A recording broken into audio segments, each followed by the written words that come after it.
Just like a loop of beats goes on in a music, the loop of flow of income goes on in an economy. जैसे एक song में या किसी music के content में आप देखते हैं दो पार्ट होते हैं, वोकल्स और बैकग्राउंड में जो बीट्स होते हैं, रिदम होती है, जो जो उसके बीट्स होते हैं वो होते हैं। तो आप अगर गौर से देखेंगे तो आजकल के जो म्यूजिक क्रिएट किया जा रहा है उसमें बीट्स का लूप होता है, एक सिंगल लूप वो होता है, और उस लूप को बार बार बार बार बार बार उसको साइकिल में उसको रन किया जाता है, बाद में वोकल्स की रिकॉर्डिंग उसके ऊपर इम्पोज की जाती है, तब जाके गाना या म्यूजिक बनता है जो आपके कानों तक पहुंचता है। आप कहेंगे सर ये म्यूजिक का क्लास कैसे हो गया, ये तो इकोनॉमिक्स का क्लास था। बिल्कुल ठीक बात है, इकोनॉमिक्स का ही क्लास था, लेकिन समझाने के लिए कि जैसे किसी म्यूजिक के पीस में बीट्स का लूप कंटिन्यूस चलता रहता है, ऐसे ही किसी भी इकोनॉमी में जो इनकम का लूप है, इनकम कंज्यूमर से प्रोड्यूसर तक पहुंची, फिर प्रोड्यूसर से वापस कंज्यूमर तक आई, फिर कंज्यूमर से दोबारा प्रोड्यूसर तक पहुंची, और फिर वापस प्रोड्यूसर से कंज्यूमर तक आई। तो ये लूप ऐसे ही चलता रहता है किसी भी इकोनॉमी के अंदर। आज का जो टॉपिक है वो इसी बारे में। आइए प्रोसीड करते हैं, देखते हैं कि आज हम क्या पढ़ने वाले हैं। वेलकम टू इकोनॉमिक्स ज्ञान विद सुधीर मित्तल। आज का हमारा टॉपिक है क्लास 12 का इंट्रोडक्टरी मैक्रो इकोनॉमिक्स का chapter number 1, circular flow of income chapter का नाम है। आज का टॉपिक है topic number 1.2, topics in this chapter. 1.1 basics of macro economics, इससे जस्ट पिछली वाली क्लास में हम ये पढ़ चुके हैं। 1.2 सर्कुलर फ्लो ऑफ इनकम, जो इस चैप्टर का मेन टॉपिक है। 1.3 stock and flow, and number 4 exam series, जो आप इसके बाद देखेंगे लास्ट में। तो आज का जो टॉपिक है सर्कुलर फ्लो ऑफ इनकम, इस चैप्टर का ये मेन टॉपिक है, इसलिए नेम भी सिमिलर है। जो यहाँ पर सर्कुलर फ्लो ऑफ इनकम ने लिखा हुआ है वही सर्कुलर फ्लो ऑफ इनकम यहाँ पर लिखा हुआ है, इस चैप्टर का मेन टॉपिक है, इसलिए आगे देखते हैं। Circular flow of income, let us first get the basics right. छोटी सी स्टोरी सुन लीजिए आप। जैसे दो वुड कटर्स थे, ऐसे लकड़हारे जो लकड़ी का काम करते हैं ना, जो लकड़ी को काटते हैं, जो पेड़ों के बड़े बड़े कटे हुए जो पीसेस होते हैं उनके और छोटे पीसेस करते हैं, इस तरह से दो वुड कटर्स थे। दोनों के पास अपने अपने टूल्स थे, एक्स होता है ना, उनके पास कुल्हाड़ा होता है, तो अपने अपने उनके एक्सेस उनके पास थे। तो उनको काम मिला कि एक सिमिलर टाइप का, सिमिलर साइज का जो ऑलरेडी कटा हुआ कुछ लकड़ी का वहाँ पे पीस था, वो उनको कट करना है, फर्दर उनके छोटे पीस करने हैं। तो उन दोनों ने जैसे काम करना शुरू किया, तो एक ने क्या किया कि काम शुरू करने से पहले वो अपने टूल यानी कि एक्स को, यानी कि कुल्हाड़े को उसने शार्प करना शुरू किया। आराम से बैठ गया और कुछ उसका सामान होता है शार्प करने के लिए, उसको ऐसे घिसने लगा, उसको रब करने लगा उस पर, ताकि वो टूल उसका शार्प हो जाए। जो सेकंड वाला था उसने सीधा अपना कुल्हाड़ा उठाया और काम करना, काटना उसको शुरू कर दिया, उस पर हिट करना शुरू कर दिया लकड़ी पर।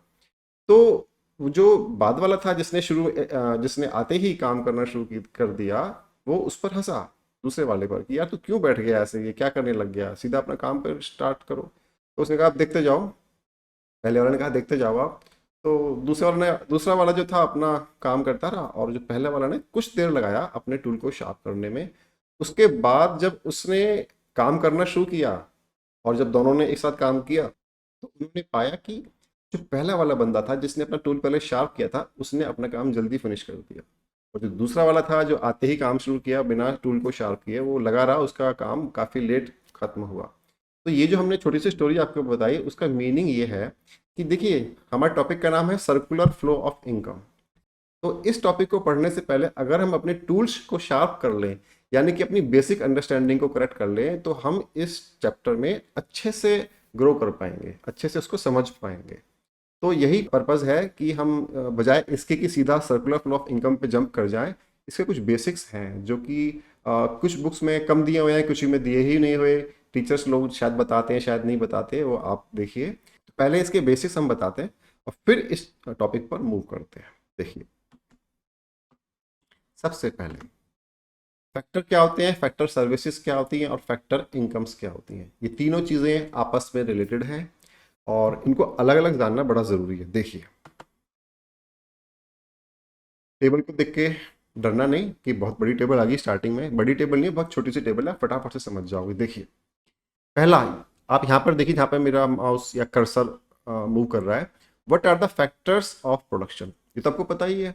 Factor of production equal to resources, resources equal to four things, land, labour, capital और एंटरप्रेन्योर। करेक्ट। तो यहाँ पे हमने ये चारों लिखे हुए हैं, लैंड, लेबर, कैपिटल और एंटरप्रेन्योर। सेकंड क्या है, व्हाट आर फैक्टर सर्विसेज। तो फैक्टर सर्विसेज कौन सी होती हैं हम पढ़ेंगे अभी just. What are factor income, ये हमारा थर्ड पॉइंट है, थर्ड कॉलम है कि फैक्टर इनकम क्या होती है। जो ऊपर था ना, factor, factor services, factor income, ऐसे ही factors, factor services and factor incomes. Land जो है वो एक फैक्टर है, यानी कि रिसोर्स है। उससे फैक्टर सर्विस क्या होती है लैंड से, कि कोई भी हाउस होल्ड अपनी लैंड को जब प्रोड्यूसर सेक्टर को, जब प्रोडक्शन करने वाले को रेंट पर, लीज पर या हायर पर देता है, तो जो उसने कुछ समय के लिए अपनी लैंड को रेंट पर ऐसे दिया या लीज पर दिया, तो उसको हम बोलते हैं फैक्टर सर्विस ऑफ लैंड। ठीक है। तो अभी तक हमने क्या पढ़ा, लैंड, और लैंड का फैक्टर सर्विस क्या हुआ, रेंट पर देना या लीज पर देना या हायर पे देना। और उससे फैक्टर इनकम क्या जनरेट होगी, हाउस होल्ड को क्या मिलेगा अपनी लैंड को देकर के, हाउस होल्ड को अपनी लैंड को इस तरह से किराए पर देकर के रेंट मिलेगा, उसको रेंट की इनकम होगी। इसलिए हमने इसको रेंट वर्ड को फैक्टर इनकम में लिखा हुआ है। ठीक है ना। नेक्स्ट पे मूव करते हैं, लेबर। लेबर क्या करती है, अपनी मैन पावर सर्विसेज को देती है ना। तो जो मैन पावर सर्विसेज हुई, यहाँ पर लिखा भी हुआ देखिए, सर्विसेज ऑफ मैन पावर। तो सर्विसेज ऑफ मैन पावर क्या हुई, हमारी फैक्टर सर्विसेज। और इसके अगेंस्ट उसको मिलता क्या है, उसको कंपनसेशन मिलता है। कंपनसेशन मतलब वेजेस या सैलरीज। वर्कर क्लास में है तो वेजेस बोलते हैं, स्टाफ में है तो उसको सैलरी बोलते हैं, जो उसको इनकम मिलती है। तो इस तरह से लेबर का जो सर्विस है वो सर्विसेज ऑफ मैन पावर है, और जो इनकम है वो वेजेस या सैलरीज के रूप में उसको मिलता है। Third, capital. कैपिटल क्या है, जो हाउस होल्ड्स अपनी इनकम का कुछ पार्ट सेव कर लेते हैं, उस सेव किए हुए पार्ट को, सेव किए हुए मनी को वो प्रोड्यूसर्स को उधार देते हैं, लोन पे या अलग तरीके से देते हैं उधार पे, तो उसको कैपिटल मानते हैं हम लोग। तो ऐसे हाउस होल्ड्स के द्वारा दी हुई कैपिटल पर हाउस होल्ड्स को वापस क्या मिलता है, इंटरेस्ट मिलता है। इकोनॉमिक्स में उसको क्या बोलते हैं, इंटरेस्ट। तो इंटरेस्ट क्या हो गया हमारा, फैक्टर इनकम। ऐसे ही एंटरप्रेन्योर, एंटरप्रेन्योर की सर्विस क्या है, फैक्टर सर्विस क्या है, जो उसकी स्किल्स है, स्पेशल स्किल्स, बिजनेस को चलाने की, बिजनेस में रिस्क बियर करने की, वो उसकी स्पेशल स्किल्स है, वही उसका फैक्टर सर्विसेज है। तो उसको उसके बदले में क्या मिलता है, उसको मिलता है प्रॉफिट। यानी कि फैक्टर इनकम एंटरप्रेन्योर के लिए क्या हुई, प्रॉफिट हुआ। तो हमने अब चार चीजें पढ़ ली, लैंड, लेबर, कैपिटल, एंटरप्रेन्योर। और इन चारों चीजों में अलग अलग फैक्टर सर्विस क्या है और अलग अलग फैक्टर इनकम क्या है, ये हमने स्टडी कर लिया। इसमें जो आपको खास बात ध्यान देने की है वो है कि जो फैक्टर इनकम वाला कॉलम है, ये वाला, ये आपको याद भी रखना है कि लैंड के अगेंस्ट रेंट मिलता है, लेबर के अगेंस्ट वेजेस एंड सैलरीज मिलती हैं, कैपिटल के अगेंस्ट इंटरेस्ट मिलता है, और एंटरप्रेन्योर को प्रॉफिट मिलता है। ये आपको याद रखना है। अगर ये बीच वाला कॉलम आपको एज इट इज याद ना भी हो तो चलेगा, ओके है। तो इस तरह से ओके, नहीं भी हो आपको तो चलेगा, लेकिन ये तो याद होना चाहिए। फर्स्ट कॉलम और थर्ड कॉलम, ये दोनों कॉलम्स में कौन सी चीज का इनकम किस वाले को मिलता है, ये आपको याद होना चाहिए। याद हो भी गया हो गया वैसे तो, लेकिन अगर नहीं हुआ है तो आप याद कर लीजिए, लैंड को रेंट, लेबर को वेजेस या सैलरीज, या कंबाइन बोले तो कंपनसेशन, कैपिटल को इंटरेस्ट और एंटरप्रेन्योर को प्रॉफिट। आगे देखते हैं, relationship between factors of production and house holds. ये आपके लिए बड़ा इंपॉर्टेंट है जानना। All four factors of production, land, labor, capital and entrepreneur belong to the household. ये चारों के चारों किसके होते हैं, ये हाउसहोल्ड के होते हैं। Thus, households are the owners of the factors of production. ये वाला सेंटेंस आपको एकदम से याद हो जाना चाहिए। ये सेंटेंस कि हमारे जितने भी फैक्टर्स ऑफ प्रोडक्शन हैं, लैंड, लेबर, कैपिटल, एंटरप्रेन्योर, इनका ओनर कौन है, इनका मालिक कौन है, इनका मालिक होता है house holds. House holds means ऐसे हम और आप जैसे फैमिली वाले लोग जो घरों में रहते हैं, उनको हम हाउस होल्ड्स, गृहस्थी को हम लोग हाउस होल्ड बोलते हैं। तो households are the owners of factor of production. आप कहेंगे सर ऐसे कैसे पॉसिबल है, हमने देखा है कि कोई तो बहुत बड़ी ज़मीन है, उस बड़ी ज़मीन का जो मालिक है कोई कंपनी है। तो आप कह रहे हो कि हाउस होल्ड्स होते हैं, वहाँ तो कंपनी उसका ओनर है, हाउस होल्ड कैसे हो गया। देखिए उस केस में क्या हुआ, लैंड का ओनर हो गया कंपनी, और कंपनी का ओनर कौन है, share holder. Correct. Share holder कौन होते हैं, हाउस होल्ड्स। अगर आप कहें कि नहीं सर उस कंपनी के शेयर होल्डर भी कोई दूसरी कंपनी है, तो वो दूसरी जो कंपनी है उस दूसरी कंपनी के शेयर होल्डर भी तो हाउस होल्ड्स होंगे कहीं ना कहीं। दी एंड में आप देखोगे ना, चाहे आप कहीं भी आप देख लीजिए, लैंड पर, लेबर पर, कैपिटल पर, एंटरप्रेन्योर पर, ये सबका सब इनका जो फाइनल जो डेस्टिनेशन है वो हाउस होल्ड पर ही आके खत्म होता है। इसलिए सभी फैक्टर्स ऑफ प्रोडक्शन के जो मालिक हैं, ओनर्स हैं, वो हाउस होल्ड ही होते हैं। ऐसा इकोनॉमिक्स में नहीं, रियल लाइफ में भी ऐसा ही होता है। आप थोड़ा गौर से देखेंगे ना तो आपको ऐसे मालूम चल जाएगा ठीक से। और अगर फिर भी डाउट बच जाए तो आप टेलीग्राम ग्रुप का यूज कीजिए, आप अपने डाउट्स को लिखिए, हम आपको आंसर करेंगे। नेक्स्ट पॉइंट देखते हैं। All four factor incomes, rent, compensation, salaries, wages and interest and profit.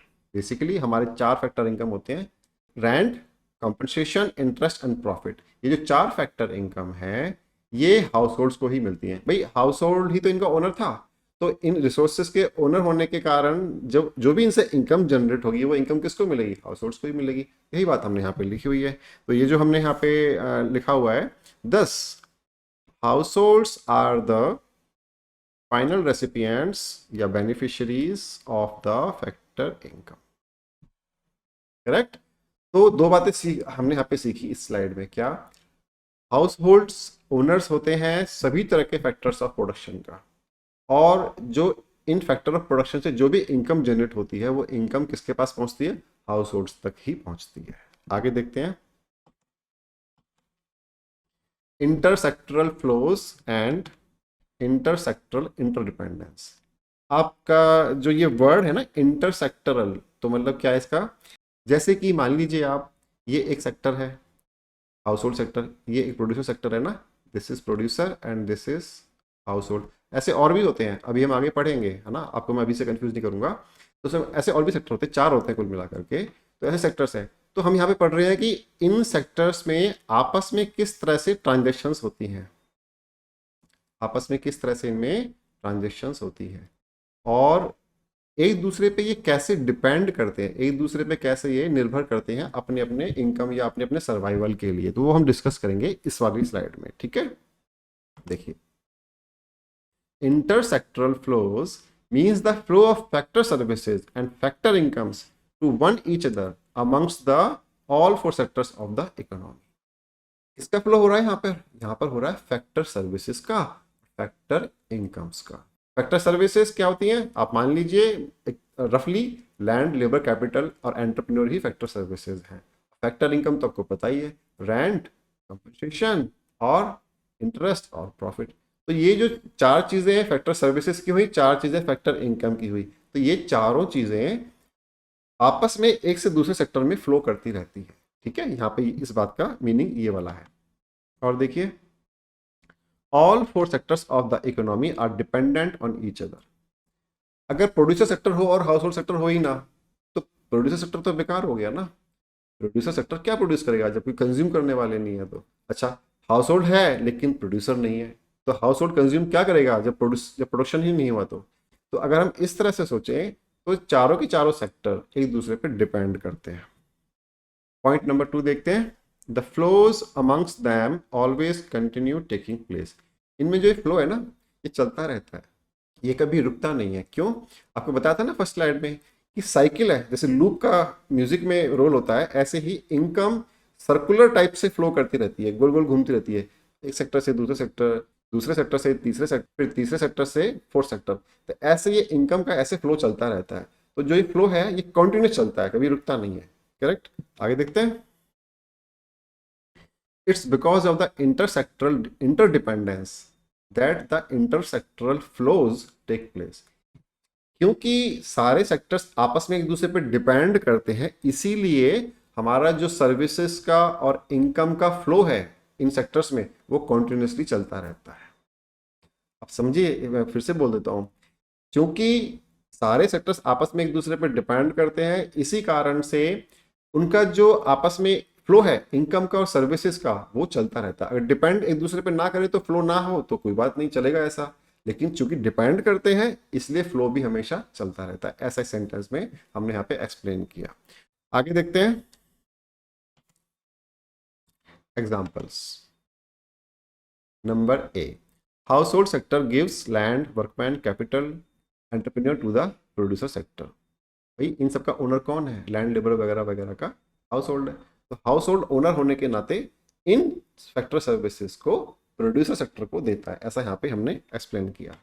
Next देखिए, इन रिटर्न बदले में क्या मिलेगा उसको, अब उसकी बात हम यहाँ पे कर रहे हैं। प्रोड्यूसर सेक्टर पेज, वो पेमेंट करता है किसकी, रेंट की, कॉम्पनसेशन की, इंटरेस्ट की और प्रॉफिट की। तो एक बार मैं आपके लिए यहाँ पे शॉर्ट में लिख देता हूँ, देखिए मैं शॉर्ट में लिख रहा हूँ ताकि आप बस आपको याद रह जाए, और ये बात बार बार आएगी तो इसलिए आपको फटाफट कैच हो जाए, इसलिए लिखना ज़रूरी है। लैंड को क्या मिलता है, रेंट, है ना। लेबर को क्या मिलती है, लेबर को मिलती है कॉम्पनसेशन, जिसमें सैलरीज और वेजेस आते हैं। और कैपिटल को क्या मिलती है, कैपिटल को मिलता है इंटरेस्ट। और जो एंटरप्रेन्योर है उसको क्या मिलता है, ये हम पहले बता चुके हैं वैसे आपको, एंटरप्रेन्योर को मिलता है प्रॉफिट। ये जो चार चीजें हैं, ये चार चीजें हैं आपके फैक्टर सर्विसेज, और ये जो चार चीजें हैं ये है आपकी फैक्टर इनकम्स, है ना। मैं लिख दूं एक बार, देखिए इस तरह से, करेक्ट। तो फैक्टर सर्विसेज 4 और फैक्टर इनकम्स 4। नेक्स्ट पॉइंट देखते हैं। Household sector provides capital या loan to producer sector by way of investing in shares और via credit money from banks. थोड़ा टेक्निकल है यहाँ पर, आप शॉर्ट में समझ लीजिए। हाउस होल्ड सेक्टर्स अपनी सेविंग्स को देता है प्रोड्यूसर सेक्टर को कैपिटल के रूप में, और वो जो देना होता है वो दो तरह से होता है। या तो हाउस होल्ड सेक्टर उस कंपनी में या प्रोड्यूसर सेक्टर में इन्वेस्ट करेगा as a shareholder, as a मालिक, है ना। लोग, आपने देखा ना कि लोग कंपनियों के शेयर्स परचेज करते हैं मार्केट में, स्टॉक मार्केट में, उस तरह से। या फिर वो जो हाउस होल्ड सेक्टर के लोग हैं वो अपने सेविंग्स के मनी को बैंक्स में जमा कर देंगे, और बैंक वाले लोग उस पैसे को लोन के रूप में उन प्रोड्यूसर सेक्टर को दे देंगे। तो आपने देखा बेसिकली मनी आया कहाँ से, हाउस होल्ड सेक्टर से आया। ये हमारे पॉइंट का कहने का मकसद है। एक और पॉइंट है इसमें, देख लेते हैं। Point D, producer sector pays dividend interest to the household sector. मतलब जो प्रोड्यूसर सेक्टर है वो क्या बदले में देता है हाउस होल्ड्स को, ये उसको पैसे मिले थे ना प्रोड्यूसर सेक्टर को हाउस होल्ड सेक्टर से, तो क्या बदले में उसको वो देता है। तो वो अगर शेयर का केस है तो डिविडेंड देगा, और अगर लोन का केस है तो इंटरेस्ट देगा। ठीक है।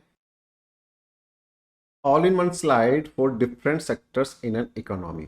ये बड़ी अच्छी स्लाइड है, आपको शुरू में लगेगा देखने से कि सर तो एक ही स्लाइड में आपको बहुत सारी चीज़ें बता दी। आप आराम से देखिए, अगर ये आपने समझ लिया तो आपने मैक्रो इकोनॉमिक्स की, आप समझिए कि सोल को पकड़ लिया। मैक्रो इकोनॉमिक्स जो आपकी स्टडी है ना, पूरा जो बुक है, उस पूरे बुक पे आपका ग्रिप और अच्छा हो जाएगा अगर आपने इस स्लाइड पे थोड़ा ध्यान से देखे पढ़ लिया। आपने सोचा कि नहीं यार ये तो बहुत सारा कौन पढ़ेगा, तो ऐसे नहीं, आप थोड़ा सा अटेंशन पे कीजिए। आसान है, बहुत आसान है, और मैं उसको और भी आसान करने की कोशिश करता हूँ। देखिए हम यहाँ पर पढ़ रहे हैं कि किसी भी इकोनॉमी में केवल 4 सेक्टर होते हैं, 4 sectors. Number 1 house hold sector लिखा हुआ है यहाँ पे, है ना, आप मेरे कर्सर को फॉलो कीजिए, हाउस होल्ड सेक्टर लिखा हुआ है। नंबर 2 प्रोड्यूसर सेक्टर, ये तो आपको पता ही है, 2 तो हमने अब तक डिस्कस किया ही है। नंबर 3 जो मैंने आपको बोला था ना कि बाद में बताएंगे, अब उसका नंबर है नंबर 3, क्यों, कौन सा सेक्टर है हमारा, government sector.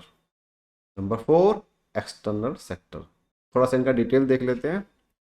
Household sector में क्या लिखा हुआ है, these are all consumers in the domestic household. सब जो कंज्यूमर्स हैं, हम और आप जैसे, वो सब हमारे हाउस होल्ड सेक्टर्स में ही आते हैं। These are also the owners of the factor of production. ये वाली बात भी हमने पढ़ी थी पिछली स्लाइड्स में। सेकंड देखिए, प्रोड्यूसर सेक्टर में क्या लिखा हुआ है, these are all private sector producers of goods. क्या लिखा है, खास बात, प्राइवेट सेक्टर, मतलब गवर्नमेंट की बात या पब्लिक सेक्टर की बात नहीं कर रहे, केवल प्राइवेट सेक्टर की बात कर रहे हैं। तो सारे जो प्रोड्यूसर्स हैं प्राइवेट सेक्टर में, वो हमारे प्रोड्यूसर सेक्टर में आते हैं। दीज आइदर हायर और purchase the factor of production from household sector. या तो ये फैक्टर ऑफ प्रोडक्शन यानी कि लैंड, लेबर, कैपिटल और एंटरप्रेन्योर को, या तो ये लोग हाउस होल्ड से खरीद लेते हैं या किराए पर लेते हैं। आप कहोगे सर ये दो बातें कैसे, देखिए लैंड है, लैंड को आप खरीद भी सकते हो, किराए पे भी ले सकते हो, है ना। लेकिन लेबर को क्या, आप लेबर को खरीद थोड़ी सकते हो, हमेशा किराए पर ही लेते हो ना, कि भैया आप मंडे टू सैटरडे आप 8 घंटे काम हमारे यहाँ पे कीजिए बस, और हम आपको इतने पैसे देंगे। तो आपने वो खरीदा नहीं है बंदा, आपने उस बंदे की सर्विस को किराए पे लिया है, कुछ टाइम के लिए आप उसकी पेमेंट करते हैं, इस तरह से। तो हायर या परचेज करके वो producer sector household sector से उन चीज़ों को रेंट पे लेगा या उनको खरीदेगा। गवर्नमेंट सेक्टर देखिए, government is both a consumer और प्रोड्यूसर। गवर्नमेंट कंज्यूमर भी है और प्रोड्यूसर भी है, वो कंज्यूम भी करती है और प्रोड्यूस भी करती है। नंबर 4 पे आता है एक्सटर्नल सेक्टर। एक्सटर्नल सेक्टर का मतलब क्या है? अगर हम अपनी कंट्री इंडिया की बात करें तो इंडिया के अलावा जितनी अर्थ पे जितनी और सारा वर्ल्ड हो गया वो सारा हमारे लिए एक्सटर्नल सेक्टर कहलाएगा। क्यों? क्योंकि एक्सटर्नल सेक्टर से ही हम लोग एक्सपोर्ट या इंपोर्ट करेंगे, है ना। तो ये जो रेस्ट ऑफ द वर्ल्ड है वो सब हमारे लिए एक्सटर्नल सेक्टर है इकोनॉमिक्स के अंदर। आगे देखते हैं। ये छोटा सा यहाँ पे बॉक्स आया अभी मैक्रो इकोनॉमिक्स का। क्या कहता है ये कहता है कि जो आपने पढ़ा अभी house hold sector, producer sector वगैरह वगैरह, ये 4 सेक्टर जो थे, इस तरह इस सिस्टम से पढ़ने को आप जो है केवल मैक्रो इकोनॉमिक्स में ही देख रहे हो। आपकी जो सेकंड बुक है इंडियन इकोनॉमी, है ना, इंडियन इकोनॉमिक डेवलपमेंट जो बुक है आपकी, उस वाली बुक में इन्हीं सेक्टर्स को कुछ अलग ढंग से पढ़ा जाता है। तो कई बार स्टूडेंट्स कंफ्यूज हो जाते हैं, तो मैंने केवल आपके अंडरस्टैंडिंग के लिए दोनों तरीके यहाँ पे एक स्लाइड पे लिख दिए ताकि आप दोनों में डिफ्रेंशिएट कर पाओ। तो आप देखिए इंडियन इकोनॉमिक डेवलपमेंट जो बुक है उसमें इन्हीं चीज़ों को कैसे आप डिस्कस किया हुआ है देखिए। हम मैक्रो इकोनॉमिक्स में बोल रहे थे, उससे जस्ट पहले एक बात और बता दूं आपको। आपने ये वाला बॉक्स देखा नॉन हाउस होल्ड, इसका क्या मीनिंग है? इसका ये मीनिंग है एक तरफ हाउस होल्ड है एक नंबर पर, और जो बाकी तीनों बचे सेकंड, थर्ड एंड फोर्थ, ये तीनों अगर हम कंबाइन कर दें, आप जो है ना ये ब्लू वाला बॉक्स देखिए रेक्टेंगल जो नीचे बना हुआ बड़ा सा, मेरे कर्सर जा रहा है अभी भी। तो ये जो बॉक्स बना, ये जो तीनों सेक्टर्स हैं, ये तीनों सेक्टर्स नॉन हाउस होल्ड कहलाते हैं। तो नॉन हाउस होल्ड को आपके मैक्रो इकोनॉमिक्स की बुक में तो ऐसे बोला हुआ है प्रोड्यूसर सेक्टर, गवर्नमेंट सेक्टर और एक्सटर्नल सेक्टर। लेकिन इसी नॉन हाउस होल्ड वाले कंसेप्ट को दूसरी बुक में आपकी अलग तरीके से डिस्कस किया हुआ है। वहाँ पे क्या बोला हुआ है? प्राइमरी सेक्टर जिसमें एग्रीकल्चर वगैरह आती हैं, सेकेंडरी सेक्टर जिसमें फैक्ट्रीज या मैन्युफैक्चरिंग फैसिलिटीज आती हैं, और टर्शरी सेक्टर जिसमें सर्विस सेक्टर आता है ना। तो कई बार क्या होता है ना, अब आप, मैं क्यों बता रहा हूँ ये वाली बातें, यहाँ पर भी सेक्टर वर्ड आ रहा है, यहाँ पर भी सेक्टर वर्ड आ रहा है, मतलब सब में सेक्टर सेक्टर वर्ड आ रहा है। आप जब दोनों किताबें पढ़ लोगे तो आप कन्फ्यूज हो जाओगे कि यार कौन सा वाला किस में लिखना है। तो ऐसा कन्फ्यूज नहीं होना, आपको मैक्रो का जो अलग तरीका है लिखने का और इंडियन इकोनॉमिक डेवलपमेंट वाले सब्जेक्ट में आपका अलग तरीका है। तो इस वाले को हम, जो नीचे वाला पार्ट है, इसको हम बाद में डिस्कस करेंगे जब हम इंडियन इकोनॉमिक डेवलपमेंट में इस टॉपिक पर आएंगे। आगे देखते हैं क्या लिखा हुआ। देखिए ये बात बड़ी इंपॉर्टेंट है आपके लिए, जो ये वाला हमारा है,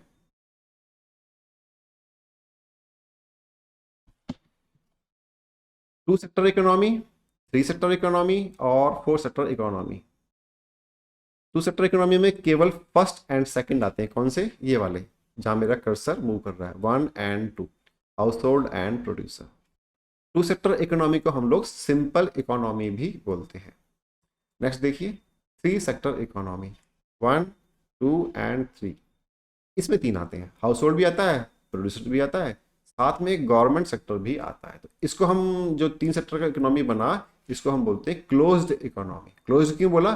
क्योंकि अभी तक हमने इसको एक्सपोर्ट या इंपोर्ट के लिए ओपन नहीं किया, इसलिए क्लोज है। जो हम ओपन कब करेंगे उसको? इसमें, फोर सेक्टर इकोनॉमी में। तो फोर सेक्टर इकोनॉमी में क्या कहता है? सारे आते हैं 1, 2, 3, 4, 1, 2, 3, 4। यहाँ पर हमारा house hold, producer, government sector और एक्सटर्नल सेक्टर भी आ गया, इसलिए हम इसको ओपन इकोनॉमी भी बोलते हैं। क्यों? क्योंकि अब इस वाले सिस्टम में ये इकोनॉमी, ये कंट्री अब दूसरे कंट्रीज के साथ एक्सपोर्ट इंपोर्ट भी करता है, इसलिए हमने इसको ओपन इकोनॉमी बोला।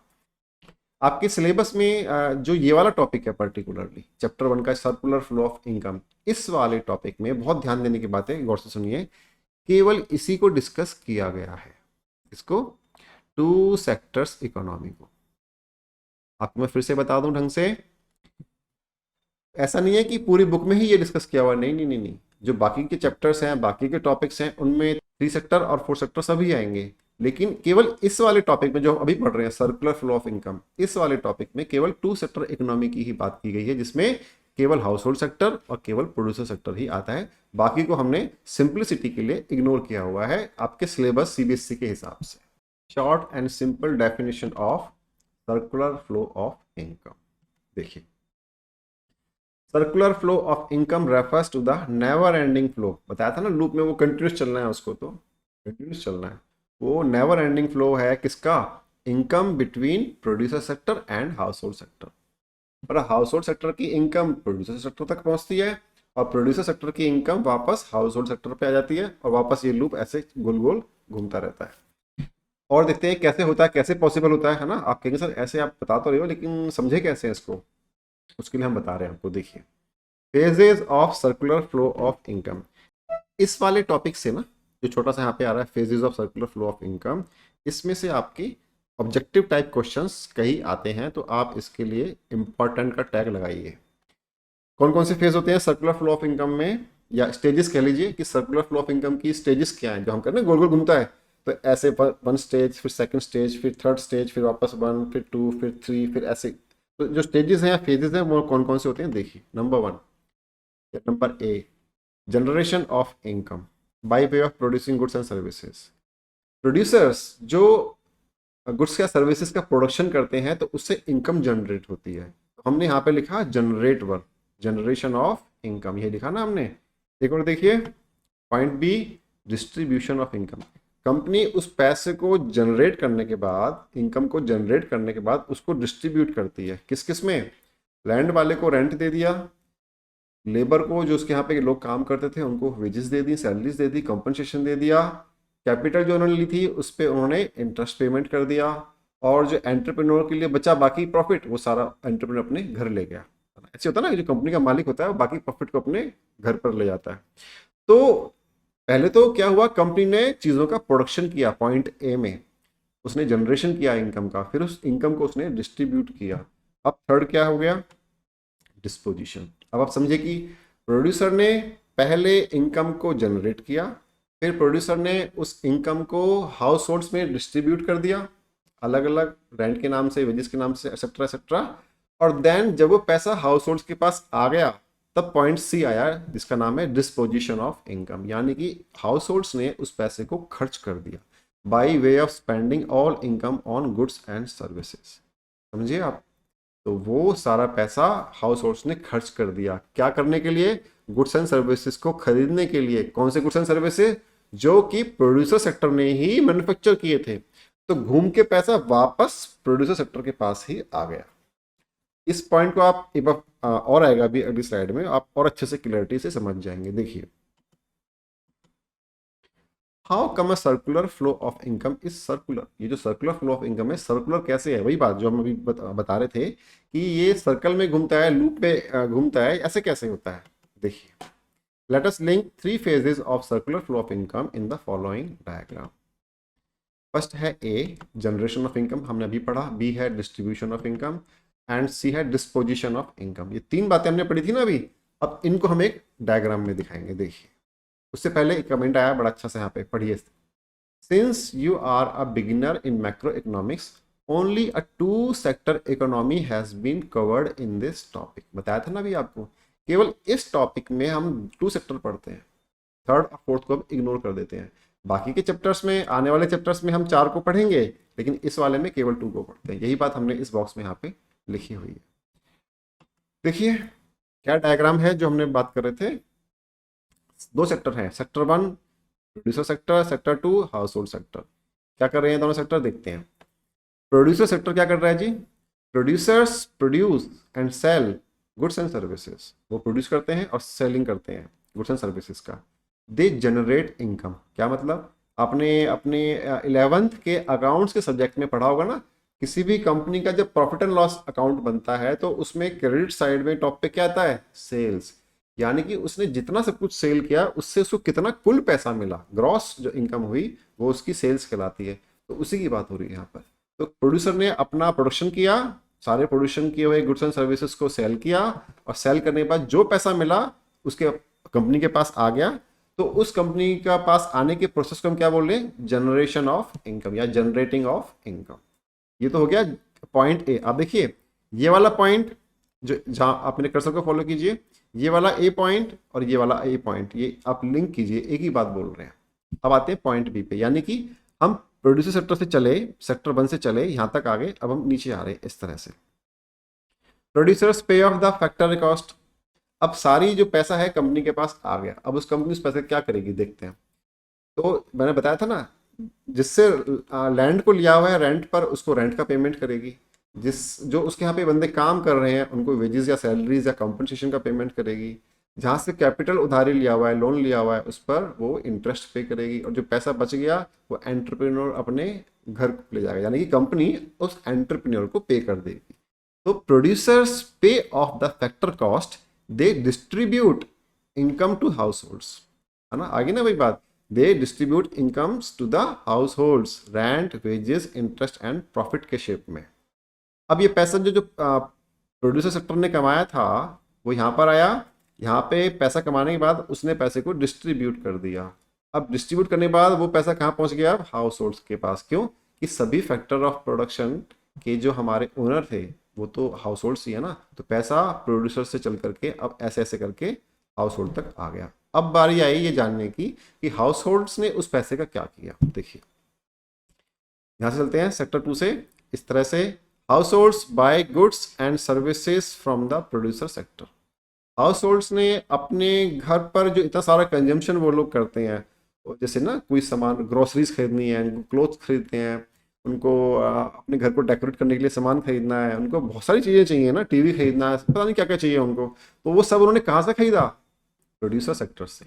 उन चीज़ों को बनाने वाला कौन था? उन चीज़ों को बनाने वाला प्रोड्यूसर सेक्टर ही था। इसलिए तो हाउस होल्ड्स ने क्या किया? अपनी उस मिली हुई इनकम को डिस्पोज ऑफ कर दिया, यानी कि खर्च कर दिया, और वो इनकम वापस प्रोड्यूसर्स के पास ऐसे करके पहुंच गई। ये है जी सर्कुलर फ्लो ऑफ इनकम का मेन पिक्चर। यहां से पैसा चला सेक्टर 1 से, ऐसे गया, फिर ऐसे आया, हाउस होल्ड तक पहुंचा, और हाउस होल्ड ने उसी पैसे को वापस पेमेंट कर दिया किसको? प्रोड्यूसर सेक्टर को। ये हमारा सर्कुलर फ्लो ऑफ इनकम है। ये हमेशा ऐसे ही चलता रहता है, और इसमें कभी भी फुल स्टॉप नहीं होता कि अब रुक गया, ऐसा नहीं होता। कब नहीं होता? जबकि हमने इसकी कुछ अज्यूमशंस मानी हुई हैं। उन अज्यूमशंस को हम लोग अभी डिस्कस करते हैं। देखिए assumptions in our two sector circular flow of income. Number A, only two sectors in the economy, that is household sector and producer sector. पहला क्या assumption है हमारा कि हमने अज्यूम किया हुआ है जी कि जब हम सर्कुलर फ्लो ऑफ इनकम इस टॉपिक में क्लास 12th के लेवल पर पढ़ रहे हैं, तो हमने हमारी इकोनॉमी में केवल दो ही सेक्टर हैं, producer and households. Point भी देखते हैं। Household sector transacts only with the producer sector and producer sector transacts only with the household sector. अब जब है ही दो तो किससे बात करेगा? See, household sector does not save. यहाँ पे हमने ये अजम्पशन ली है बड़ी इंपॉर्टेंट कि हाउस होल्ड सेक्टर जो है सेविंग्स नहीं करता। जितना इनकम आता है उस सारी इनकम को कंजम्पशन पे खर्च कर देता है। ये लेना हमारे लिए बड़ा ज़रूरी है। क्यों? क्योंकि हमने ऐसा अज्यूम किया हुआ है ना कि वो जो लूप है वो कॉन्टिन्यूस चलना है, लगातार चलना है उसको। तो अगर हाउस होल्ड सेक्टर कुछ पैसे हर बार बचाता रहेगा तो पूरा पैसा नहीं पहुंच पाएगा प्रोड्यूसर के पास। तो इसलिए हमने यहाँ पे अज्यूम कर लिया कि हाउस होल्ड सेक्टर सेविंग करता ही नहीं है, अज्यूम कर लिया ऐसा। और बिना सेविंग करे वो सारा पैसा जो उसको मिला सेक्टर प्रोड्यूसर सेक्टर से, उस सारे पैसे को उसने खर्च कर दिया हर बार। Point number D, there are no taxes in the economy.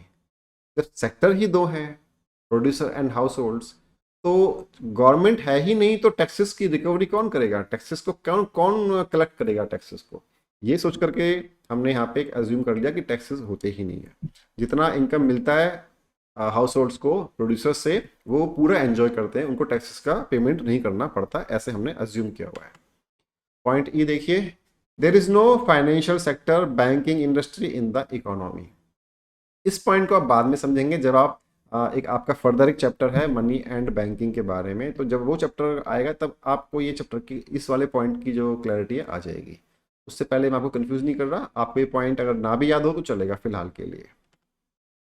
Point F, entire income earn by household sector ultimately reaches to the producer sector. वही बता दिया ना, सारी इनकम जो प्रोड्यूसर सेक्टर से घूम करके हाउस होल्ड पर आई थी, तो वो सारी income without any leakage word का एक्सप्लेनेशन बाद में आएगा, तो कोई भी लीकेज हुए बिना वो सारा का सारा पैसा वापस प्रोड्यूसर सेक्टर के पास आ जाता है। ऐसा हमने अज्यूम करके हम चल रहे हैं। आगे देखते हैं। लास्ट पॉइंट है, entire sales revenue of the producer sector gets distributed in the household sector. Producer sector ने जितना भी इनकम जनरेट किया था वो सारा का सारा हाउस होल्ड तक पहुंच जाता है, ऐसा हमने अज्यूम कर लिया। इसका एक कारण ये भी है क्योंकि टैक्सेस नहीं है। जब प्रोड्यूसर्स पे टैक्सेस नहीं लगे तो सारा इनकम पहुंचना ही है फिर तो, है ना, हाउस होल्ड के पास। तो ये थी हमारी अजम्पशंस। करीब करीब ये 7 अजम्पशंस हैं यहाँ पर। इन 7 में से आप कोई भी 5 याद कर लीजिए जो आपको आसान लगे, आप उनको लिखाइए, एग्जाम में काफ़ी है। जो अभी तक हमने समझा कि circular flow of income continuously चलता रहता है, इनकम ऐसे मूव करता रहता है between producer sector and household sector. तो ये हमने कुछ कंक्लूजन निकाले इस बात से। क्या? A, factor income equal to consumption expenditure, मतलब जितना वो रेंट, वेजेस और प्रॉफिट और इंटरेस्ट की इनकम होगी वो इक्वल होगी जो जितना कि हाउस होल्ड सेक्टर ने खर्चा किया। ठीक है ना, इस तरह से तो इक्वल होगी। बी पॉइंट देखिए, total production equal to total consumption, मतलब हम यहाँ पे मान के चल रहे हैं कि जितना भी टोटल प्रोडक्शन किया प्रोड्यूसर सेक्टर ने उतना ही लोगों ने कंज्यूम किया। बीच में कोई यहाँ पे, और ऐसा खास तौर पे क्या कि हमने यहाँ पे देख लिया ना कि अनडिस्ट्रीब्यूटेड प्रॉफिट नहीं है, मतलब कंपनी अपने सारे इनकम को बांट रही है हाउस होल्ड सेक्टर को किसी न किसी रूप में। वो ऐसा नहीं कुछ पैसा बचा के रख लिया, तो पैसे बचाने वाला या अनडिस्ट्रीब्यूटेड प्रॉफिट का कंसेप्ट नहीं है, इसलिए हम ऐसा मान सकते हैं कि जितना प्रोड्यूस हुआ एग्जैक्टली उतना कंजम्पशन हो गया। पॉइंट नंबर सी देखिए, factor payments equal two factor income, जितना फैक्टर पेमेंट प्रोड्यूसर सेक्टर ने किया था एग्जैक्टली वो पूरा पैसा पहुंच गया किसके पास? हाउस होल्ड सेक्टर के पास फैक्टर इनकम के रूप में। ये हमने यहाँ पे अच्छे से उस डायग्राम में भी देखा था। और हमने इसका यहाँ पे रीजन लिखा हुआ है, because there are no leakage and injection. अब ये जो वर्ड हैं दोनों, लीकेज और इंजेक्शन, छोटे छोटे टॉपिक्स हैं, अभी थोड़ी देर में आने वाले हैं, तब आपको और क्लैरिटी आ जाएगी। पॉइंट डी देखिए, real flow equal to money flow. इससे जस्ट नेक्स्ट जो आने वाला है वो रियल फ्लो और मनी फ्लो के बारे में ही टॉपिक आने वाला है। तो रियल फ्लो और मनी फ्लो, इसी चीज को जो हमने बताया ना अभी आपको बार बार, वो सेम बात रिपीट हो रही है। इसी चीज को दो अलग अलग एंगल से देखने को हम लोग, उनमें से एक को तो बोल देते हैं रियल फ्लो और एक को बोल देते हैं मनी फ्लो। तो एक ही बात है, मतलब हमने लिखा ना कि जैसे एक ही कॉइन के दो साइड्स है, तो एक बात एक ही है, उसको दो अलग अलग ढंग से देखने का व्यू जो है वो हमारा दो अलग अलग कैटेगरी बना देता है। तो इसको हम आगे देखते हैं। अभी देखो, types of circular flow of income, जिसकी हम बात कर रहे थे वो यही स्लाइड है। Number 1 real flow and number 2 money flow. देखते हैं इसको क्या है। देखिए, real flow, it is also called physical flow. इससे पहले मैं आगे पढ़ाऊं, आप छोटा सा एक एग्जांपल ले लीजिए, आपको समझने में काफ़ी आसानी हो जाएगी, है ना। देखो, मान लीजिए आपका एक फ्रेंड है, उस फ्रेंड ने आपसे कुछ पैसे उधार लिए, आपसे उसने 10,000 रुपीज़ बोरो किए। आपके फ्रेंड ने आपसे 3 महीने का टाइम मांगा कि 3 महीने बाद मैं वापस कर दूंगा। ओके, 3 महीने बाद आपने उससे कहा कि भाई 3 महीने हो गए, टाइम हो गया, अब आप पैसे को वापस कर दीजिए। तो अब उसने आपको 2 ऑफर दिए कि देखो, या तो आप 10,000 वर्थ का आप मुझसे कोई सामान ले लीजिए, जैसे कि मान लो कोई टीवी है, उसके पास एक टीवी एक्स्ट्रा है, उसकी वैल्यू मान लो आज के टाइम में जो वैल्यू है 10,000 रुपीज़ है। तो बोल रहा है या तो यार मेरे से आप टीवी ले लीजिए, या फिर आप मेरे से जो 10,000 रुपीज़ है वो आप मेरे से कैश ले लीजिए। दोनों ऑप्शन दे दिए आपको, अब आपको चूज करना है।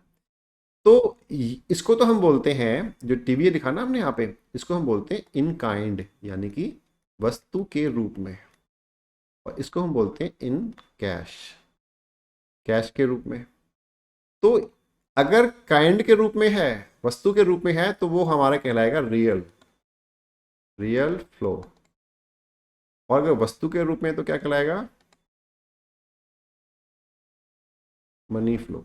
यही बात हम यहाँ पे इन दोनों चीजों में बता रहे हैं आपको। तो रियल फ्लो को हम फिजिकल फ्लो क्यों बोलते हैं? इसीलिए बोलते हैं कि वो काइंड के रूप में, इन काइंड है, इन काइंड यानी कि वस्तुओं के रूप में है, गुड्स एंड सर्विसेज के फॉर्म में है, इसलिए उसको हम लोग फिजिकल फ्लो बोल रहे हैं। तो it is also called physical flow. Real flow refers to the flow of goods and services among different sectors of economy. तो रियल फ्लो में हम जो एक एंगल था ना, मैंने बताया था ना कि एक ही बात को देखने के दो अलग अलग एंगल हैं, तो उनमें से एक एंगल है रियल फ्लो, और इसमें हम लोग इन काइंड यानी कि गुड्स एंड सर्विसेज के फॉर्म में ही बात करते हैं। उन दोनों सेक्टर्स के बीच में। कौन कौन से? Producer sector and household sector. कैसे? आगे देखते हैं।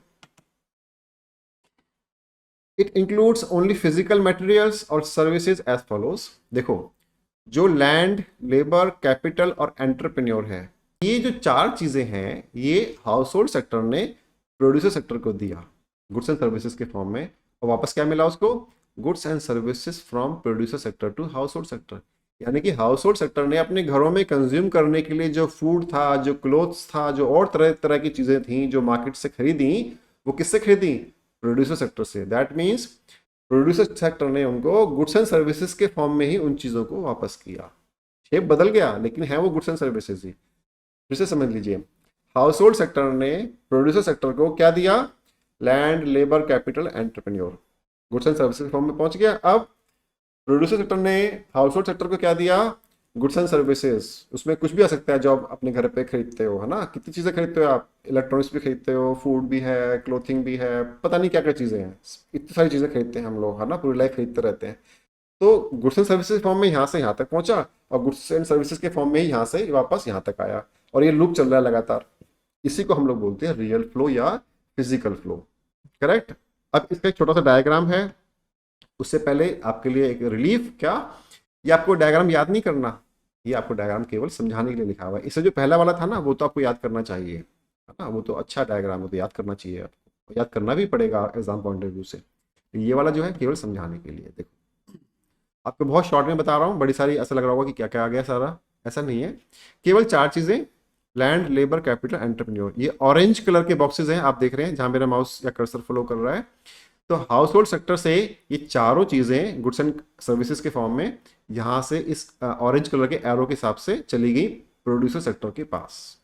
एंड इस प्रोड्यूसर सेक्टर की तरफ से जो इसने सब सामान बनाए थे, गुड्स एंड सर्विसेज से जो प्रोडक्शन किया था, वो इस ब्लू वाले बॉक्स से, इस एरो, ब्लू एरो के हेल्प से वापस चला गया हाउस होल्ड सेक्टर के पास। अब ये आपस में ये लूप चल रहा है जी, ऐसे, है ना? बार बार ऐसे चल रहा है। तो ये वाला हो गया हमारा रियल फ्लो का एक ऐसा डायग्राम जो आपको समझने में हेल्प करेगा, आपको ये लर्न नहीं करना। नेक्स्ट देखते हैं। अब आ गया जी मनी फ्लो। अब हम उसी बात को दूसरे एंगल से डिस्कस करते हैं। बात सेम है लेकिन उसका देखने का नजरिया हमारा चेंज हो गया। अब हम बात कर रहे हैं मनी फ्लो का। क्या कर रहे हैं? It is also called nominal flow. ये नाम आपको याद करना पड़ेगा। तो money flow refers to the flow of money among different sectors of economy. आगे देखते हैं क्या लिखा हुआ है। It includes money exchanges as follows: factor income, rent, wages या सैलरीज, जिसको हम कंबाइनली कंपनसेशन बोल सकते हैं, rent, compensation, interest and profit. ये फ्लो कहाँ से कहाँ करता है? From producer sector to household sector. Household sector को मिलेगा ना, या प्रोड्यूसर सेक्टर पेमेंट करेगा हाउस होल्ड सेक्टर को इन चारों चीज़ों की। रेंट की पेमेंट करेगा, वेजेस सैलरी की पेमेंट करेगा, इंटरेस्ट देगा और प्रॉफिट देगा। तो ये हमने एक बात डिस्कस किया। सेकंड क्या है? Money in due of goods and services flowing from household sector to producer sector. क्या मतलब है इस बात का? जो हाउस होल्ड सेक्टर ने, मैं फिर से बताता हूँ, जो हाउस होल्ड सेक्टर ने प्रोड्यूसर सेक्टर से सामान खरीदा, है ना, अपने कंज्यूम करने के लिए, उसके लिए पेमेंट करनी पड़ेगी ना। तो पेमेंट हाउस होल्ड सेक्टर ने प्रोड्यूसर सेक्टर को पेमेंट कर दिया। इस पूरे लूप को आप ऐसे समझ लीजिए, जो हमारा डायग्राम अगला बताता है इस तरह से। देखिए, ये फिर से सिमिलर टाइप का डायग्राम है, आपको याद नहीं करना, केवल समझाने के लिए लिखा हुआ है। देखिए, हाउस होल्ड सेक्टर ने जितना खर्चा किया अपने घर में, वो सारा पैसा कंज्यूम करने के लिए जो खर्चा किया, वो सारा पैसा कहाँ पहुंचा? इस ऑरेंज वाले बॉक्सेस एंड एरो की हेल्प से प्रोड्यूसर सेक्टर के पास। भाई आपने मान लीजिए आइसक्रीम खरीदी अपने घर में कंज्यूम करने के लिए। वो आइसक्रीम कहाँ से खरीदी आपने? शॉप से। शॉप वाला क्या है? प्रोड्यूसर सेक्टर है। और आप ऐसे ना माने तो ऐसे मान लीजिए कि शॉप वाले ने कहाँ से खरीदी? शॉप वाले ने खरीदी जिसने आइसक्रीम को मैन्युफैक्चर किया। तो मतलब पैसा अल्टीमेटली घूम घूम करके प्रोड्यूसर सेक्टर के पास जा रहा है। ऐसा आपको समझ में अब आ गया होगा। तो जब ये सारा पैसा पहुंच गया प्रोड्यूसर सेक्टर के पास, तो उसने इस पैसे का क्या किया? उसने इस पैसे को, जो कि उसकी सेल्स रेवेन्यू थी, उसने इस पैसे को बांटा, अलोकेट किया, डिस्ट्रीब्यूट किया, है ना? क्या, किस रूप में? उसने रेंट का पेमेंट किया, वेजेस का पेमेंट किया, इंटरेस्ट का पेमेंट किया और प्रॉफिट का पेमेंट किया। तो ये वाला जो एंगल हुआ मनी फ्लो का, ये बेसिकली मनी के फॉर्म में है। पहला वाला गुड्स एंड सर्विसेज के फॉर्म में था। यही इनका डिफरेंस है। आसान है, कोई ज़्यादा इसमें बड़ी बात नहीं है। रियल फ्लो को हम लोग फिजिकल फ्लो बोलते हैं और मनी फ्लो को हम लोग नॉमिनल फ्लो बोलते हैं, इसीलिए क्योंकि वहाँ पे गुड्स एंड सर्विसेज की बात हो रही है, यहाँ पे केवल मनी की बात हो रही है कि मनी ऐसे गोल गोल घूम रहा है, वहां पर गुड्स एंड सर्विसेज ऐसे ऐसे गोल गोल घूम रहे हैं, उनकी फॉर्म चेंज हो रही है, उनका टाइप चेंज हो रहा है, पर वो ऐसे ही घूम रहे हैं हर बार, इस तरह से हो रहा है। और देखते हैं real flow and money flow on a single and simple diagram. ये डायग्राम आपको याद करना चाहिए, बहुत सुपर इंपॉर्टेंट तो नहीं है, पर इसको याद करके आप इसको अगर इवन मैं तो कहूंगा याद करने की जरूरत ही नहीं है आपको, आप समझ लोगे तो आपको याद हो गया। कैसे, देखिए सबसे पहले हम लोग रियल फ्लो की बात करेंगे। इस डायग्राम में जो जो भी चीजें रेड कलर से लिखी हुई हैं वो सब रियल फ्लो के बारे में, और जो जो इस डायग्राम में चीजें ब्लू कलर से लिखी हुई हैं वो सब मनी फ्लो के बारे में। तो पहले रेड फ्लो से शुरू करते हैं, इस वाले 1 नंबर से। हाउस होल्ड सेक्टर और प्रोड्यूसर सेक्टर, हम दो ही की बात करना है अपने को। तो हाउस होल्ड सेक्टर से क्या चला, यहाँ पे लिखा हुआ है लैंड, लेबर कैपिटल, एंटरप्रेन्योरशिप, ये सब मान लीजिए 10 करोड़ रुपए के जो वैल्यू थी कंबाइंड, इनकी वैल्यू वो हाउस होल्ड सेक्टर से चली और इस रेड वाले एरो की हेल्प से पहुंच गई प्रोड्यूसर सेक्टर के पास। अब इसने क्या किया उन सबका, इसने उन सबको यूज किया है ना, लैंड को, लेबर को, कैपिटल को, एंटरप्रेन्योरशिप को, और कुछ गुड्स एंड सर्विसेज का प्रोडक्शन किया। इस पॉइंट नंबर 2 पर देखिए, तो यहाँ पर इसने उसी 10 करोड़ रुपए की वैल्यू का ही इसने क्या किया, गुड्स एंड सर्विसेज का प्रोडक्शन किया, और उसको क्या किया करके उसको बेच दिया सामान को, किसको, हाउस होल्ड सेक्टर को ही। तो अभी चल रहा है जी 1 से 1, 1 से 2, 2 से 2 और 2 से फिर 1, ये अब रेड वाला गोल गोल चल रहा है। इसको हम बोल रहे हैं circular flow of income in real sense, in real flow sense. अब आ जाते हैं ब्लू वाले पॉइंट पे। ब्लू वाले में इस वाले थर्ड पॉइंट को देखिए, जहां पे मेरा कर्सर फ्लो कर रहा है, ये वाला पॉइंट। प्रोड्यूसर सेक्टर ने क्या किया जी, फैक्टर पेमेंट किया, किस किस का, रेंट का, कंपनसेशन का और इंटरेस्ट और प्रॉफिट का पेमेंट कर दिया मनी के फॉर्म में। 10 करोड़ रुपए का 10 करोड़ का पेमेंट कर दिया। तो ये पेमेंट कहाँ तक पहुंचा, इस वाले 3 के हिसाब से हाउस होल्ड सेक्टर के पास। अब इसने उस 10 करोड़ रुपीज का क्या किया, इसने यहाँ पे देखिए 4 नंबर पर होते हुए इसने उसी पैसे को खर्चा कर दिया गुड्स एंड सर्विसेज को, जिन गुड्स एंड सर्विसेज को प्रोड्यूसर सेक्टर ने बनाया था। तो ये 10 करोड़ रुपए जब खर्चा किया हाउस होल्ड सेक्टर ने, तो वो पैसा कहाँ पहुंचा वापस, इस वाले 4 के थ्रू वापस प्रोड्यूसर सेक्टर के पास पहुंच गया, और ये पैसा अब ये ब्लू वाले सर्कल के हिसाब से घूम रहा है। इस तरह से आप समझ रहे हैं ना, एक ही चीज को बोलने के 2 तरीके हैं, रियल फ्लो और मनी फ्लो। दोनों सर्कुलर हैं, दोनों कॉन्टिन्यूसली फ्लो करते रहते हैं एक सर्कल में। इस तरह से ये हमारे 2 सेक्टर इकोनॉमी का सर्कुलर फ्लो ऑफ इनकम का ये डायग्राम आपको समझ में भी आना चाहिए और याद भी होना चाहिए। एग्जाम्स में आ सकता है ये वाला, इट इज़ नॉट इम्पॉसिबल कि वो ना पूछे आपसे। तो अगर आपको याद है तो आप फटाफट से बना दोगे, कच्चा पक्का सा याद है तो आपको बहुत टाइम लगेगा, आप अपना टाइम वेस्ट करोगे एग्जाम के अंदर बैठे हुए। आगे देखते हैं, इसके कुछ इंपॉर्टेंट पॉइंट्स हैं। Flow of money is a continuous process, बिल्कुल पता है जी हमको। अब तो आप भी थक गए होंगे कि सर अब दोबारा मत बोलना, ये वाली बात समझ में आ गया अपने को। ओके, बस मैं इसलिए बार बार बोलता हूँ कि मेरे अगर बार बार बोलने से किसी को याद हो जाए तो मेरे लिए बड़ी खुशी की बात है ना। और देखो, money flows from producers to households never stop, ये भी बात समझ में आ गई आपको कि प्रोड्यूसर सेक्टर से हाउस होल्ड तक जो मनी जाता रहता है, मतलब वो कॉन्टिन्यूस है, वो लगातार घूमता रहेगा। Money flows from householders to producers never stop, ये भी बात समझ में आ गई, लगातार कॉन्टिन्यूस फ्लो करता है।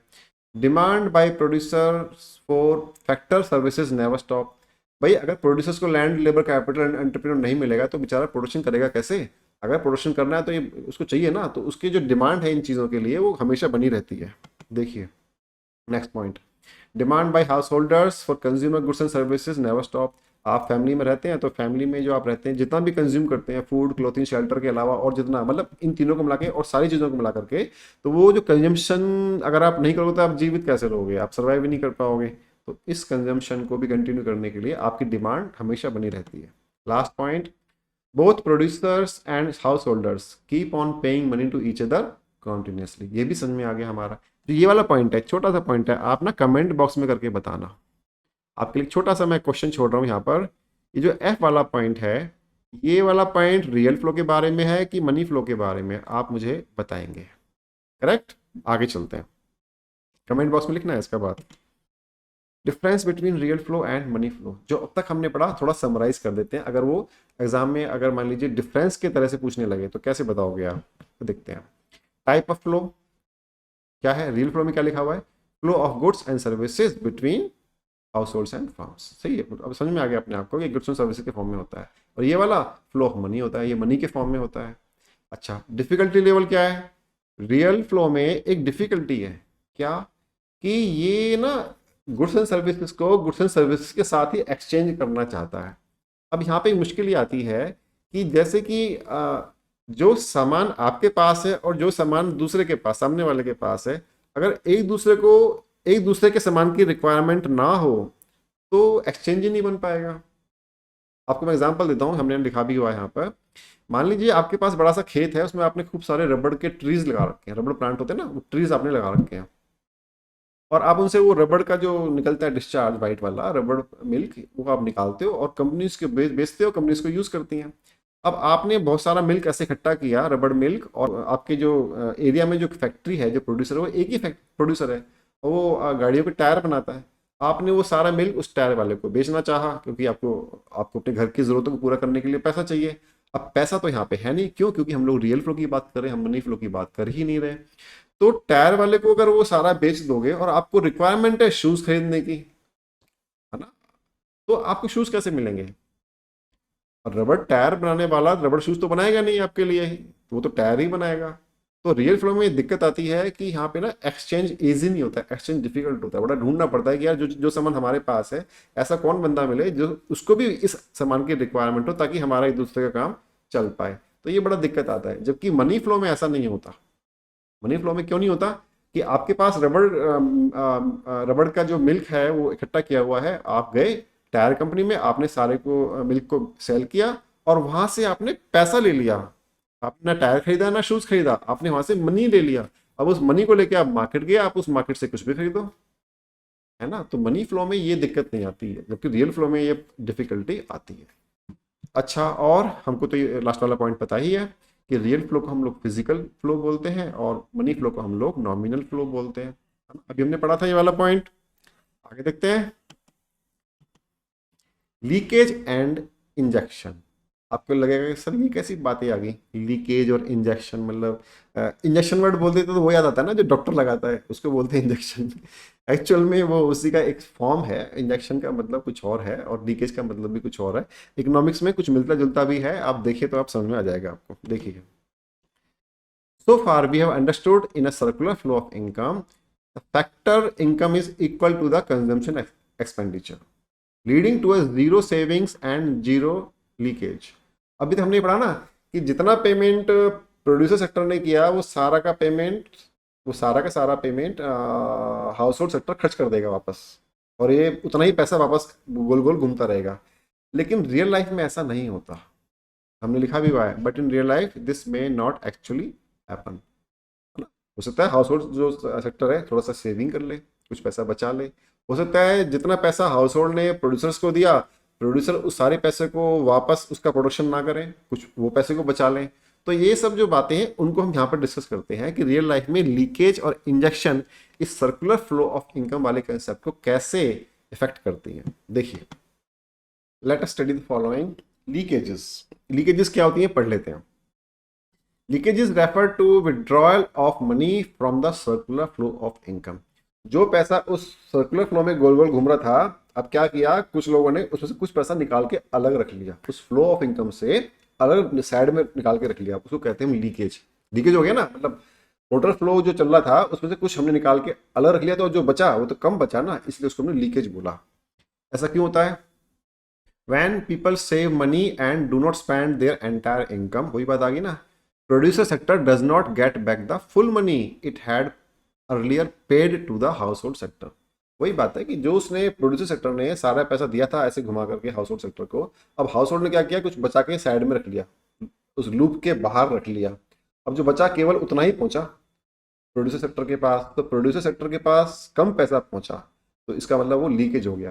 तो हाउस होल्ड सेविंग्स को हम लोग इकोनॉमिक्स में, मैं फिर से रिपीट कर रहा हूँ, हाउस होल्ड सेविंग्स को हम इकोनॉमिक्स में लीकेजेस बोलते हैं, याद रहेगा।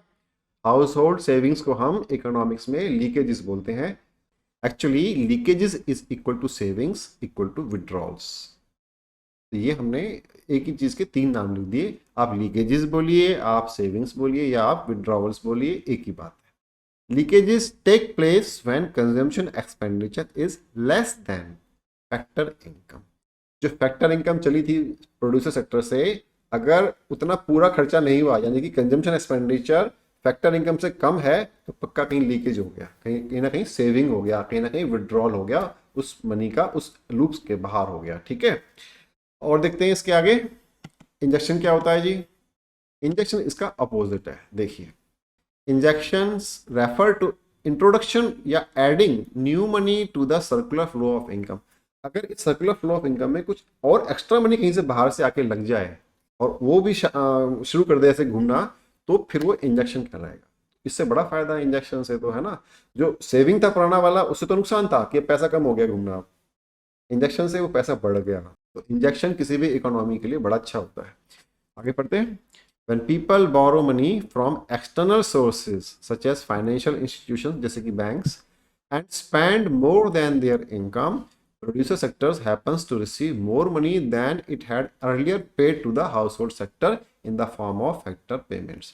आप सेंटेंस थोड़ा लंबा है ये वाला, आप दोबारा से पढ़ेंगे तो समझ में आ जाएगा। इसका मीनिंग क्या है आपको मैं बताया। तो जितना पैसा प्रोड्यूसर सेक्टर ने पे करना शुरू किया था हाउस होल्ड सेक्टर को, अब हाउस होल्ड सेक्टर ने क्या किया, वो तो खर्च किया ही, साथ में बैंक से लोन लेकर के या क्रेडिट कार्ड से लोन लेकर के या अपने किसी फ्रेंड से या किसी और तरीके से लोन लेकर के कुछ और पैसा भी ऐड कर दिया। अब वो खर्चा करके वापस पहुंच गया प्रोड्यूसर सेक्टर के पास। जब ऐसा हो गया तो क्या होगा, उसको तो अच्छा लगेगा ना, प्रोड्यूसर सेक्टर को अच्छा लगेगा कि यार मेरे पास ज़्यादा पैसा आ गया। अब वो ज़्यादा प्रोडक्शन करेगा, ज़्यादा बनाएगा, ज़्यादा फिर ज़्यादा इनकम हो जाएगी हाउस होल्ड की। ऐसे यानी कि सर्कुलर फ्लो ऑफ इनकम का जो वजन है वो और बढ़ जाएगा। किसके बाद, इंजेक्शन के बाद। और लीकेज के बाद, जो पहले पढ़ा था हमने, लीकेज के बाद वो वजन उसका, वेट उसका कम हो जाता है।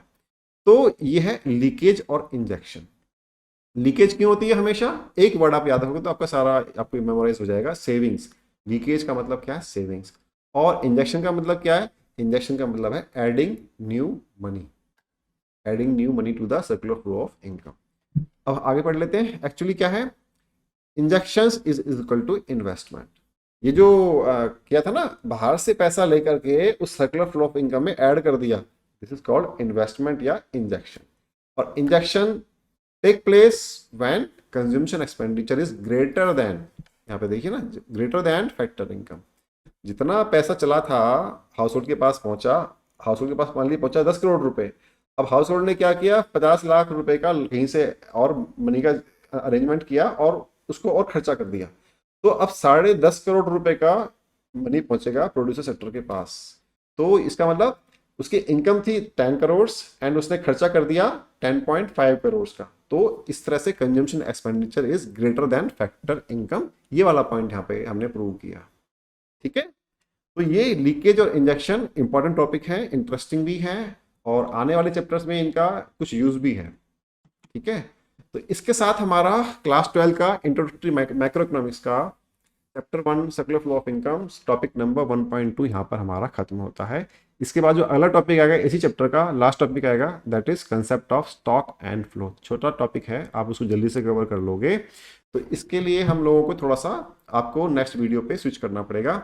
इस वाली वीडियो के डिस्क्रिप्शन बॉक्स में इस चैप्टर के जो जितने भी और वीडियोस हैं उन सबके लिंक दिए हैं। आप चाहो तो किसी भी लिंक पर जाकर के कोई भी टॉपिक नंबर को आप वॉच कर सकते हो। एग्जाम सीरीज भी आप इसकी चैप्टर की देखिए, आपको इंपॉर्टेंट क्वेश्चन, एक्चुअल में आपको मैं बता दूं, चैप्टर नंबर 1 से जो हम डिस्कस कर रहे हैं अभी, इसमें से जो सबसे ज़्यादा क्वेश्चंस आते हैं वो सर्कुलर फ्लो ऑफ इनकम में से ही आते हैं। तो इसके लिए तो आपको एग्जाम सीरीज पक्का चेक करनी चाहिए, है ना। और आप हमारे टेलीग्राम ग्रुप में अपनी क्वेरीज को जो इकोनॉमिक्स के रिगार्डिंग आपकी हैं आप उनको डाल सकते हैं, हम उनका रिप्लाई करेंगे। चैप्टर नंबर 1 में हम लास्ट टॉपिक के साथ नेक्स्ट वीडियो में मिलते हैं, टॉपिक नंबर 1.3 के साथ। Thank you very much.